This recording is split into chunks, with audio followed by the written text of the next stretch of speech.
Hello out there, music lovers. I'm back with a small vinyl update. This week I got two records new to my collection from my favorite record store here locally, and they had a couple of albums, and one of them was a special order.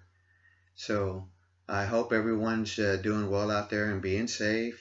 What's going on with me? Just pretty much working at home, being safe, going to the store and back, working on a lot of house projects, doing some rearranging, organizing, even looking through my books and pulled out this one book before I began showing any music. I thought about reading this classic, The Catcher in the Rye. So I probably will start reading that this week. I've never read it, but I've just had it in the collection. Now I will show a few things that I've listened to a lot of stuff, but there's a few things that I listened to last week. A couple of them were a couple of cassette spins. I listened to Hank Mobley's album, No Room for Squares. I don't remember where I got this, but this plays real good. I don't have a very expensive cassette player. Personally, I don't see in doing that. So I'm like, if this cassette player doesn't make it, I'll just get another one and figure another way to play cassettes. Also, another one I listened to last week was Alan Holdsworth, goodness, can't talk today. Metal Fatigue. I got this at a flea market with another one of his albums, but I really dig that cassette. One of my favorite CD spins last week was, hope I'm pronouncing this right, but it's one of my favorite krautrock bands, Noi. Really enjoy this CD. Recommend it if you get a chance or want to check them out. Pretty sure there's a lot. There's even a really good documentary about the band on YouTube. So you may want to check that out and listen to some of the music and see if that's something of your interest. Well, as I mentioned, this is a vinyl spin. I played this one quite a bit. This is a reissue of Pink Floyd Animals. I apologize about the glare. There's kind of a glare. I thought about turning on my lamp up here, but it seems to get worse. So this is the inner sleeve. Just the lyrics. Really enjoy that album. My favorite track to listen to is Dogs. Okay, these first two records are, one was a special order. It came in last week. This is one that when I found it or heard about it, I asked could they special ordered it for me, and I got Linda McCartney's Wide Prairie. It's remastered at Abbey Road Studios.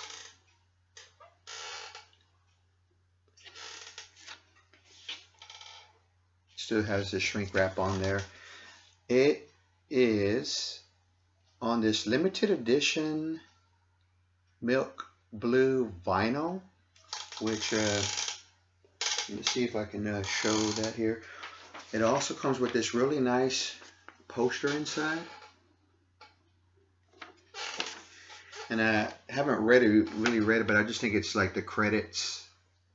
Just don't think you could see that very well, but that was really cool that it came with that. Here's the album itself, and I don't know if you can really tell about the milk blue type of vinyl. It's really nice. Put that down over here. And didn't have that in my collection. I found it. I am a Paul McCartney and Linda McCartney fan, so I had my store special order it. It is a compilation And the album came into play, or came into pressing, was because it was inspired by a fan that was inquiring about the song "Seaside Woman," which was came out in 1972 under a band name called Susie and the Red Strips. They made a single, and I believe it's McCartney, and I believe it's really Wings on that song. But anyway, I haven't seen that single in a long, long time. I'm sure it's sought after by collectors. But that's how that album came into becoming an album of songs she did. There's Wing songs on there. Of course, there's Cook of the House, which is a song on Wings at the Speed of Sound, I believe.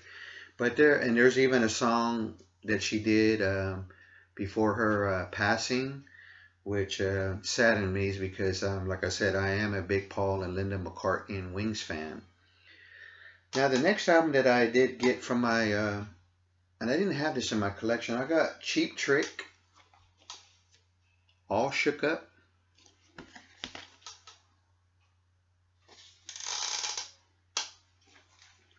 Which is an album on I have the really nice blue Epic Records, so it's probably a later pressing. I don't know.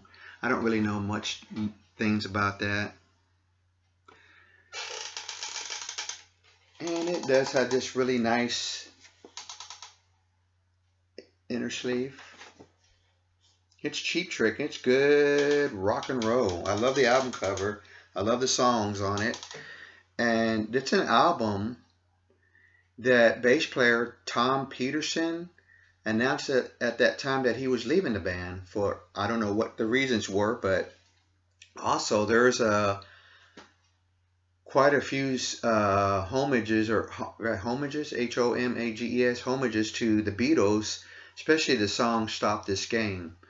And it's produced by George Martin, which is really cool. The next album I'm going to show is an album that was released in '82 by Ted Nugent called Nugent.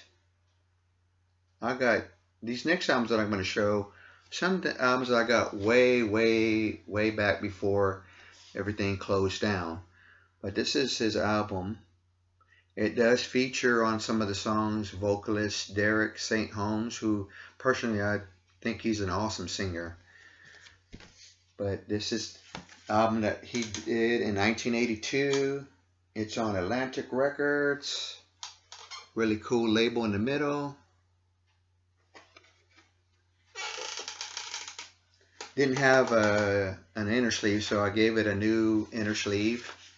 Just a plain white one.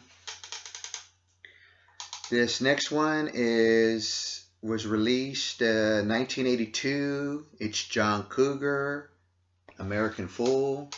Had 2 songs that were in the top 10 at that time. Really done well album. I mean, it's just straight up rock and roll. I like that one a lot. The inner sleeve, a cool photo with him and his bike. I'm not sure how you say this record label, RIVA Records, which it says that it's a Polygram Records. It's in very, very good clean condition. I just cleaned it a while ago. I almost had an 80s theme kind of going after I showed the Nugent album, but this breaks that because this album was released in 1979. I am a fan of Judy Collins, and this album came out in like I said, 1979. It's folk. I won't show the back cover because I don't want to get blocked or anything, but this is her album called, oh my goodness, there you go, Hard Times for Lovers. I almost went blank there. It's a really good album. Didn't do very well, but it does have a lot of great musicians playing on there, like guitarist Lee Ritenour, drummer Jim Keltner on drums. So it's really, really, really good. And this is the inner sleeve to it with some credits. And it's on the Elektra Records, but this really old school one where it's the butterfly. I really like this. I know a lot of early Queen albums have that, but hopefully you can see that. But yeah, I like that album. The last record I'm going to show before I come to the end of this video is an album I'm not familiar with, but I've seen pretty much all my life. But I got it too a while back. It's Grace Slick. Welcome to the Wrecking Ball. It's I just took the it was in shrink wrap for a while. I took it off. It's practically brand new. Gatefold. It's really in nice condition. The cover a little bent there, but ain't no biggie. But yeah, this is an album that came out in 1981, and it features guitarist Scott, and I might say his name wrong, last name, Zito, Z-I-T-O. But on it, I noticed that he co-wrote a lot of the songs with her. And I've seen his name on other artists that we all know records, but it is on one of my favorite record labels, RCA Records. It's like I said, it's in very good condition. I will probably most likely spin that one today. And this is the inner sleeve to it.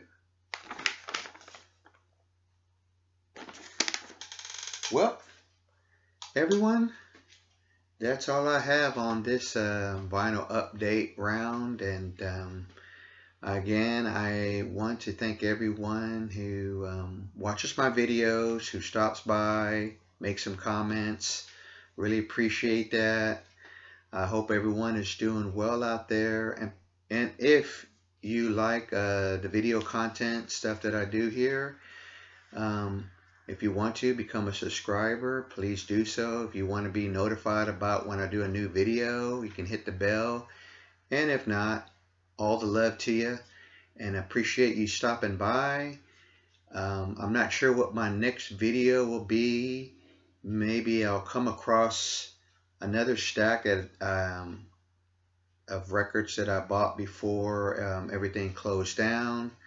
Again, everyone out there, be safe. Have a good upcoming week.